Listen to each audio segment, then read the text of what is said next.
Mighty family నీళ్ళల్లో full వర్షం కదా. ఈరోజు చూడండి ఎండ అయితే వచ్చింది.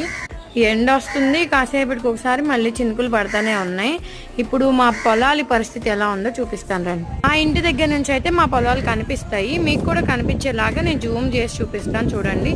ఇప్పుడు తాడి చెట్టు దగ్గర ఒక చెరువులాగా కనిపిస్తుంది కదా.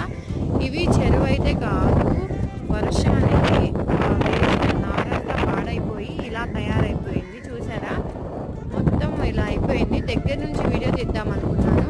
ఇప్పుడు నేను చూపించే అక్కడ పొలం, ఆ తాడి చెట్లు ఏవైతే ఉన్నాయో అక్కడ పొలం అయితే మాది. అచ్చం ఒక చెరువులానే కనిపిస్తుంది చూడండి. మీరు కూడా ఎంత జూమ్ చేసినా కానీ మొత్తం వాటరే, ఎక్కడ నారు వేసినట్టు అస్సలు కనిపించట్లేదు. చూశారు కదా, మీ ఊర్లో కూడా ఇలానే అయిపోయాయా నారు వేసిన పొలాలు? అసలు ఎంత నష్టమో కదా, ఉపయోగపడతాయో లేదో కూడా తెలియదు. చాలా బాధేస్తుంది మాకైతే.